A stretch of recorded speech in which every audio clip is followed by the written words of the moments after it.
Et on ouvre tout d'abord ce journal ce matin avec cette première information à la une. Un jeune SDF de 29 ans est mort de froid ce week-end à Douai. On l'a appris hier de sources judiciaires.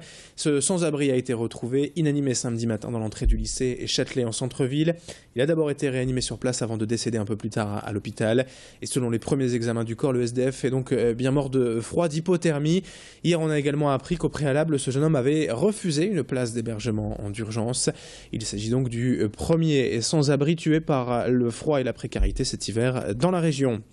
Depuis le 1er décembre, à ce sujet, la préfecture du Nord a déclenché le niveau 1 du plan Grand Froid en débloquant 300 places d'hébergement d'urgence en plus des 11 600 déjà disponibles durant l'année.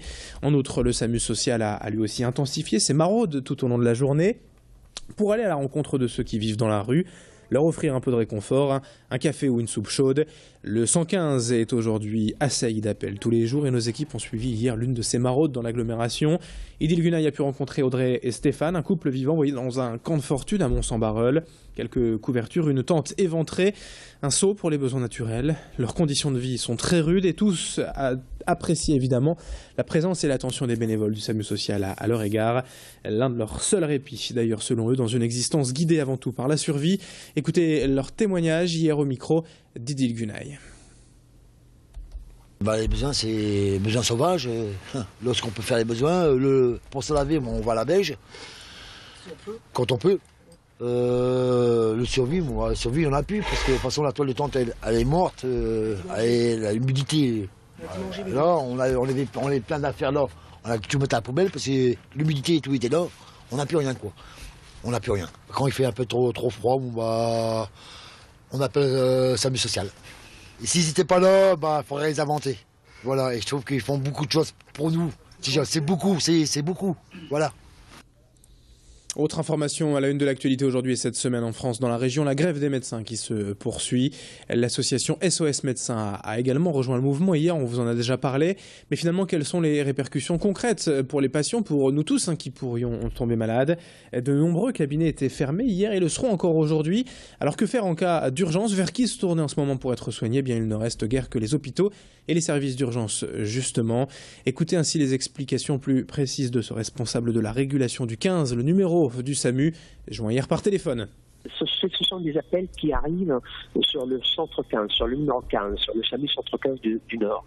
Donc les appels, ils arrivent sur le 15 et nos collègues au 15, si l'appel relève de l'urgence, ils gardent l'appel, ils gèrent l'appel. Si l'appel ne regarde pas l'urgence, il le passe à la régulation libérale. Et là, dans ce cas-là, l'appel, il est géré par un médecin généraliste sur place. 7h33 en direct ce matin sur Grand Lille TV. Dans le reste de cette édition, évoquons également la lutte contre le virus Ebola.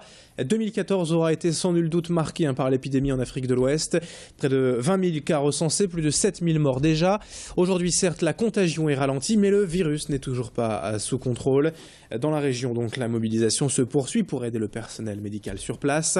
Un collectif d'urgence regroupant une dizaine d'associations dont le Secours populaire vient d'être créé.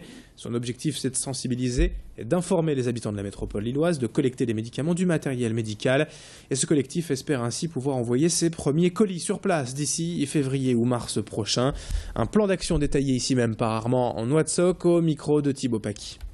La situation est restée très grave, même si on n'en parle plus beaucoup. Et justement, c'est pour ça que nous, on a mis en place ce collectif, pour dire que même si on n'en parle plus beaucoup, la situation reste très grave et critique sur le terrain. Les gens continuent de mourir. Les gens ont besoin d'aide. Il y a des médecins ou des associations sur le terrain qui ont besoin des équipements pour continuer le travail de prévention et de sensibilisation. Et donc notre rôle ici, lorsqu'on a lancé cette opération de collecte, c'est pour venir en appui aux gens courageux qui sont sur le terrain, mais qui sont démunis, qui manquent des moyens. Alors c'est des moyens financiers, des moyens en matériel. C'est pour ça que justement on a lancé cette collecte pour pouvoir leur venir en aide. Et puis on termine ce journal avec toute autre chose et l'action de l'école du chat de Roubaix pour stériliser, identifier les chats errants. Quand on sait qu'une femelle peut donner naissance à 6 ou 8 petits par portée, et ce plusieurs fois par an, on comprend mieux l'importance de vraiment réguler la population des animaux vivants ainsi dans les rues. Pour faire face donc au nombre d'appels croissants, l'association vient de lancer une campagne de financement participatif sur Internet sur le site My Major Company, avec l'objectif de récolter 2 000 € pour assurer son équilibre financier et son activité en 2015. Vous pouvez aider l'association à hauteur de vos moyens. Écoutez ainsi les explications de cette bénévole de l'association hier au micro d'Alexandra Gossin. Il est nécessaire de stériliser parce que le taux de reproduction du chat, c'est 2 chats l'année N, un mâle et une femelle, le potentiel, avec 3 portées par an, 3 chatons par portée, c'est 32 000 chats l'année N+5, ce qui fait que si un seul chat sur 100 survit, ça fait quand même 320 chats sur votre site. Donc il est important que les particuliers stérilisent aussi bien les mâles que les femelles, puisque bon, les mâles évidemment ils se reproduisent pas, ils ramènent pas de chatons à la maison, mais ils provoquent des dégâts de marquage, des bagarres, des accidents sur les chaussées, et donc il est important de stériliser aussi bien les mâles que les femelles, et les femelles elles ramènent les portées de chatons quand les chatons sont suffisamment grands pour être autonomes. Et c'est la fin de ce journal, 7h36 en direct sur Grand Lille TV. Dans un instant, la météo et l'infotrafic à suivre.